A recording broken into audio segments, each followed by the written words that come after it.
고마우신 하나님, 참 감사합니다. 오늘 하루도 안주하지 않도록 도와주시고 건강한 긴장감 속에서 내가 해야 될 사명들, 또 사역들, 일들 잘 감당하는 오늘 하루가 되게 하여 주시옵소서. 부족함 속에서도 자족함을 가질 수 있게 하시고 필요한 것들에 대해서는 하나님께서 반드시 공급해 주신다.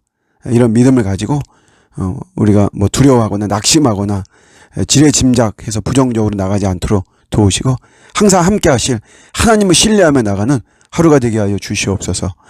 예수님의 이름으로 기도드립니다. 아멘. 오늘 주시는 말씀은 디도서 3장 9절입니다. 그러나 어리석은 변론과 족보 이야기와 분쟁과 율법에 대한 다툼은 피하라. 이것은 무익한 것이요 헛된 것이니라. 이단에 속한 사람을 한두 번 훈계한 후에 멀리하라. 아멘. 이 초대교회는 사실 유대교와의 어떤 그 연결선이 좀 많았죠. 그러다 보니까 유대교의 어떤 그런 그늘을 벗어버리지 못하는 이런 것들이 많이 있습니다. 신학적으로는 구약의 연속성 또 비연속성, 우리가 이렇게 이야기를 하죠. 율법도 그러니까 율법을 우리가 지켜야 되나요? 지키지 말아야 되나요? 그러니까 율법을 보면은 어떤 성경에서는 뭐 율법은 선한 것이다. 뭐 바울은 그렇게 이야기하죠. 그런데 또 율법주의자들, 뭐 율법은 뭐 이제 완전 폐하여진 것이다, 다친 것이다, 이렇게도 이야기하고. 뭐 좀 우리가 규정과 규칙을 지키려고 그러면 율법적이다, 뭐 이렇게 몰아붙이기도 하고 막 그러죠. 근데 이것도 율법의 연속성과 비연속성이 있어요. 근데 율법이 이제 구약에 들어가서 구약의 연속성과 구약의 비연속성. 연속성은 뭐냐면 계속해서 이어지는 거죠. 지금도 이 신약 시대에도 계속해서 이어지는 거예요. 율법의 연속성, 계속해서 율법을 지켜야 되는 것이 있고, 비연속성, 끝난 거죠. 이제 과감하게 버려야 되는 거예요. 배설물로 버려야 되죠. 바울은 그런 율법, 버려야 되는 율법을 배설물로 이렇게 이야기를 했으니까. 이 시대의 초대교회 때 계속해서 구약의 제사나 제2 제도나 정결 예식이나 이런 것들을 가지고 유효하냐 유효하지 않냐, 지켜야 되냐 지키지 말아야 되냐, 그런 것 때문에 그런 게 이게 어리석은 변론이고 족보 이야기고 분쟁과 율법에 대한 다툼이에요. 근데 이런 거 하지 말라고 이야기를 하는 거죠. 하지 말라고. 연속해야 되는 거는 교훈적이고 윤리적인 것은 계속해서 지금도 중요하죠. 뭐 예를 들면 십계명에 나오는 부모에게 효도하고 간음하지 말고 살인하지 말고 도둑질하지 말고 거짓 증거하지 말고, 이거는 지금도 유효하죠. 지금도 목숨을 다해서 지켜야만 되는 것이죠. 그러나 제사제도 같은 거, 이런 것들은 십자가에 완전한 대속이 있기 때문에 그런 거 다 버려야만 되는 거죠. 근데 이런 거 가지고 자꾸만 이야기하면은 이거를 고집하는 사람들은 절대로 뭐 자기의 주장을 굽히지 않습니다. 우리 한국교회 이렇게 보면은 맥추절을 지켜요. 맥추절. 초실절로부터 이제 안식일 7번 지나고 50일째 되는 날.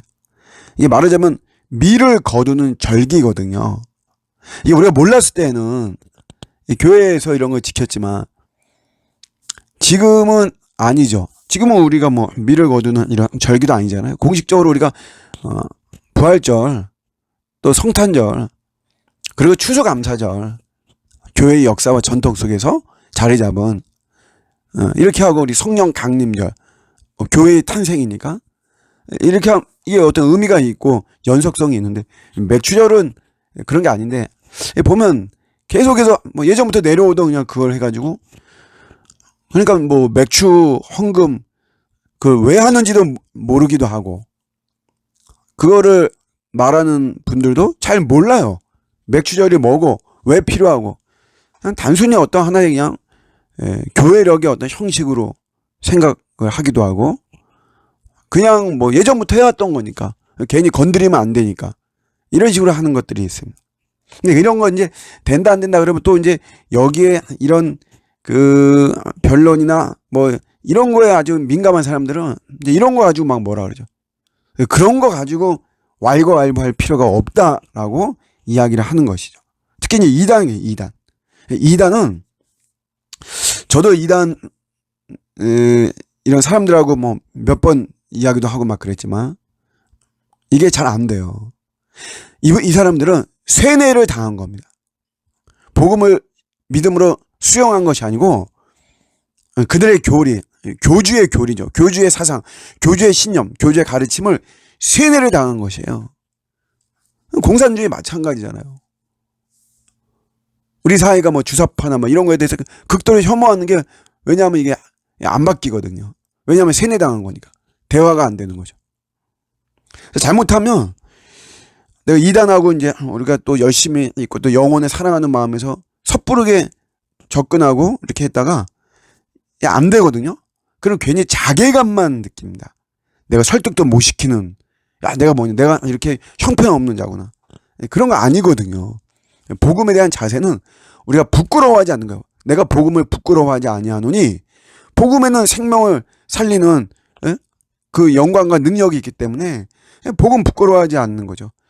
그런 내가 그런 복음 전에서 상대를 굴복시키지 못했다고 해서 자괴감을 갖고 그럴 필요는 없는 것이에요. 근데 이단을 대하면 묘하게 이단들은 결과적으로 내가 어떤 자괴감이 드는 이런 모습들이 있거든요. 그런 것이 아니다. 헛된 것들은 그냥 과감하게 단절하는 것이 영적으로 지혜롭다라고 하는 가르침입니다. 오늘도 주 안에서 승리하시기를 주님의 이름으로 축복합니다. 아멘.